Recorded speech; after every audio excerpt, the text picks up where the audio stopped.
राम राम साथियों, स्वागत है आप सभी का श्री रामचरितमानस अर्थ समूह के अंतर्गत, जहां हम बालकांड के आज 46वें और 47वें दोहे में प्रवेश करने जा रहे हैं।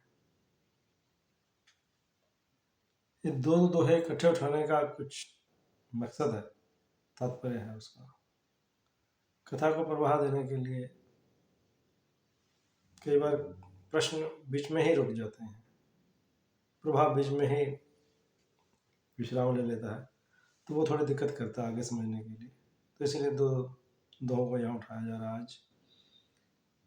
कल भी हमने मतलब पिछले एपिसोड में भी हमने ऐसा ही किया था। आज हम 46वें और 47वें दोहे को पठन करेंगे, और जहाँ कहीं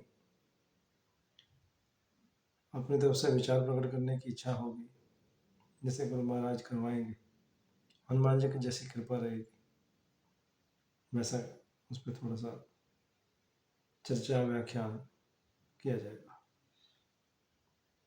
तो श्री गणेश करते हैं। अस विचारी प्रगट्यो निज मोहु, हरहु नाथ करी जन पर छोहु। राम नाम कर अमित प्रभावा, संत पुराण उपनिषद गावा। पिछले एपिसोड में हमने पाया कि भारद्वाज मुनि ने याज्ञवल्क्य जी के चरण पकड़कर उन्हें अपने आश्रम में रोक लिया। जब उन्होंने माघ भर का पूरे माघ महीने का स्नान कर लिया, जब वो जाने लगे, उन्होंने विदा मांगी, तो उन्होंने भारद्वाज जी ने उनको विदा नहीं दी, उनको रोक लिया, उनसे निवेदन किया और यहाँ तक कह दिया कि कुछ बात ऐसी है जिसको मैं कहता हूँ तो उसमें मुझे भय भी आता है और लज्जा भी आती है, परंतु यदि गुरु से दुराव करता हूँ, यदि आपसे छिपाव कर जाता हूँ, तो वो मेरे लिए और घातक होगी, क्योंकि मैं वहीं का वहीं रह जाऊंगा। मुझे ज्ञान का जो मुझे मिलना चाहिए, जो मेरे पास होना चाहिए, वो नहीं हो पाएगा, और उस भक्ति में मैं बह नहीं पाऊंगा, वहीं का वहीं रुका रह जाऊंगा। तो वहीं वो प्रार्थना कर रहे थे, तो उसके आगे बढ़ाते हुए कह रहे हैं भारद्वाज जी, हे प्रभु, यही सोचकर मैं अपना अज्ञान प्रकट करता हूँ। हे नाथ, सेवक पर कृपा करके इस अज्ञान का नाश कीजिए। संतों, पुराणों और उपनिषदों ने राम नाम की असीम प्रभाव को गान किया है। संतत जपत शंभु अविनाशी, शिव भगवान ज्ञान गुण राशि। आकर चाय जीव जग अहें, काशी मरत परम पद लहें। कल्याण स्वरूप ज्ञान और गुणों की राशि अविनाशी भगवान शंभु निरंतर राम नाम का जप करते हैं रहते हैं। संसार में 4 जाति के जीव हैं। काशी में मरने से सभी परम पद को प्राप्त करते हैं। हे मुनिराज, सोपि राम महिमा मुनिराया, शिव उपदेश करत करिदाया। राम कवन प्रभु पूछो तो ही, कहिए बुझाए कृपा निधि मोहि। अब देखिए, यहाँ भारद्वाज जी बिल्कुल अनजान बन के याज्ञवल्क्य जी से प्रश्न पूछ रहे हैं। क्या बड़ा अजीब सा प्रश्न कह रहे हैं। हे मुनिराज, वह भी राम नाम की ही महिमा है, क्योंकि शिवजी महाराज दया करके काशी में मरने वाले जीव को राम नाम का ही उपदेश करते हैं, इसी से उनको परम पद प्राप्त होता है। हे प्रभु, मैं आपसे पूछता हूं कि वे राम कौन हैं? हे कृपानिधान, मुझे समझा कर कहिए। मुनि भारद्वाज जी याज्ञवल्क्य जी से प्रश्न पूछ रहे हैं। अब खुद ही आगे जवाब दे रहे हैं उस बात का, खुद की अपनी बात रख के पृष्ठभूमि बनाते हुए कह रहे हैं। तो उसके आगे पूछ के कहते हैं कि क्या वही वाले तो नहीं है, आप मुझे बताइए। ऐसे कहते हैं, एक राम अवधेश कुमार, एक राम वो है जो महाराज दशरथ के पुत्र हैं। तिनकर चरित्र विदित संसारा, उनका जो चरित्र है वो सारा विश्व जानता है। नारी विरह दुख लेहूं पारा, जिन्होंने नारी के वियोग में बड़ा कष्ट सहा।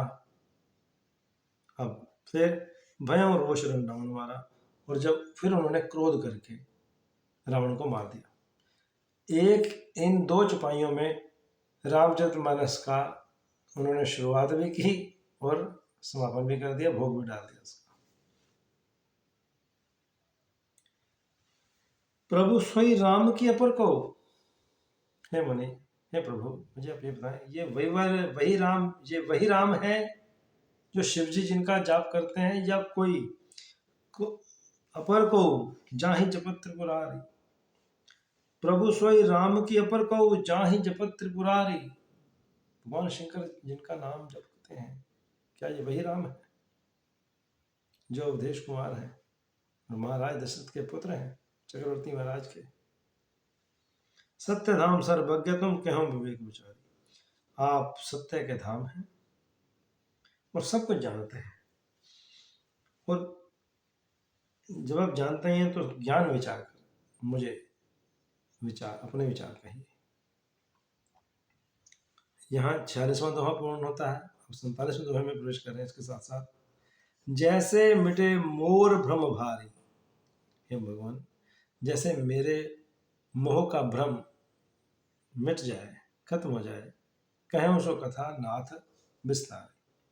हे प्रभु, वही कथा को विस्तार करके मुझे समझाइए, जैसे मेरा मोह भ्रम जाता हो, वही उपाय कीजिए आप। जाग बलिक बोले मुस्काई, जाग बलिक जी मुस्कुराकर कह रहे हैं, भरद्वाज तुम्हें विदित रघुपति प्रभुताई, तुम शिवनाथ जी की कृपा प्रभुता को जानते हो। राम भगत तुम सम मन कर्म वाणी, तुम मन वचन और कर्म से, राम भगत तुम मन कर्म वाणी, मन मनसा वाचा कर्मा, मन वचन और कर्म से आप ज्ञानी भक्त हैं भगवान राम के।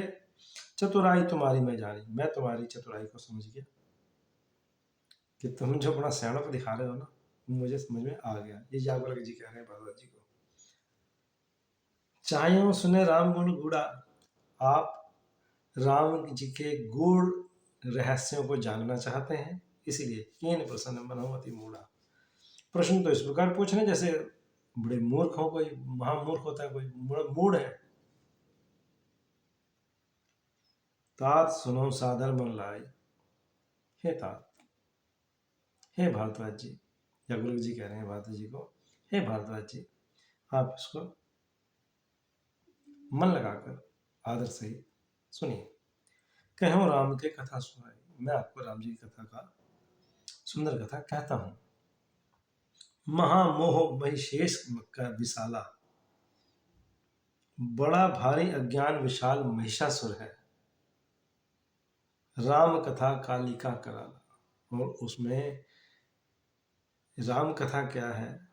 यदि हम कहें कि मोह जो है वो महिषासुर है, तो राम कथा उसमें क्या रोल अदा करती है?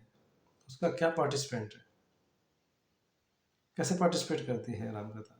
वो ये करती है जैसे काली ने महिषासुर का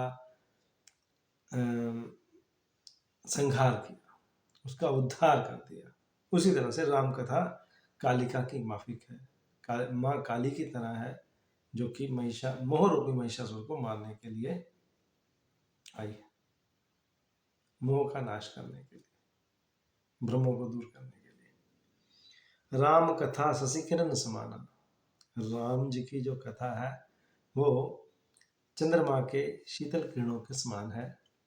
संत चकोर करहीं जय पाना, संत रूपी चकोर जिस कथा का पान करते हैं, राम कथा का, ऐसे ही संशय कीन भवानी, ऐसे ही संशय माँ पार्वती ने भगवान शिव से किया था। ऐसा याज्ञवल्क्य जी भारद्वाज जी को कथा में बता रहे हैं। महादेव तब कहा बखानी, तब महादेव जी ने जिस प्रकार से उसको बखान कर विस्तार करके राम कथा को सुनाया था, वही कहूँ सोमति अनुहारी, अब उमा शंभु संवाद, कहूँ सो मति अनुहारी, अब उमा प्रभु शंभु संवाद, भयों समय जहीं हेतु जहीं, सुन मिन मिटहि विषाद। अब मैं अपनी बुद्धि के अनुसार उस वही उमा और शिव जी का संवाद आपसे कहता हूँ। वह जिस समय और जिस हेतु से हुआ उसे हे मुनि तुम सुनो, तुम्हारा विषाद मिट जाएगा, तुम्हारे दुखों का नाश हो जाएगा। तो तुम मन में लेके बैठे हो कि वो कौन है, वो कौन है, वो राम कैसे हैं, क्या है, वो सब भ्रम मोह मिट जाएगा। यहाँ हमने 47वें दोहे को विराम दे दिया, मगर आप गोस्वामी जी की रचना की आप विशेषता देखिए। कहाँ याज्ञवल्क्य जी भारद्वाज जी को कथा सुना रहे हैं और साथ साथ वो एक दूसरे वक्ता और श्रोता को भी उठा के ले आए, माँ पार्वती, शिव जी और पार्वती को, भगवान शंकर शिव को, शिव जी पार्वती जी को कथा, यही कथा सुना रहे हैं, अमर कथा, राम कथा, जो कि याज्ञवल्क्य जी भारद्वाज जी को सुना रहे हैं। अब इसमें 4 वक्ता श्रोताओं के श्रेणियाँ थी, वो मैंने आपको पहले भी बताया था, जो पहले गोस्वामी जी ने इसमें प्रकाशित किया। शिव जी और पार्वती, याज्ञवल्क्य जी और भारद्वाज जी, गरुड़ और काकभुजंडी, और तुलसीदास जी और संत लोग, और उनके उसके बाद हम सब इसी कथा को गा गा के आनंदित हो रहे हैं। आज मैं अपनी वाणी को यहीं विराम दूंगा। 47वां दोहा संपूर्ण हुआ बालकांड का। फिर अगले एपिसोड में मिलते हैं इसी कथा प्रवाह को आगे बढ़ाते हुए। तब तक के लिए जय श्री राम।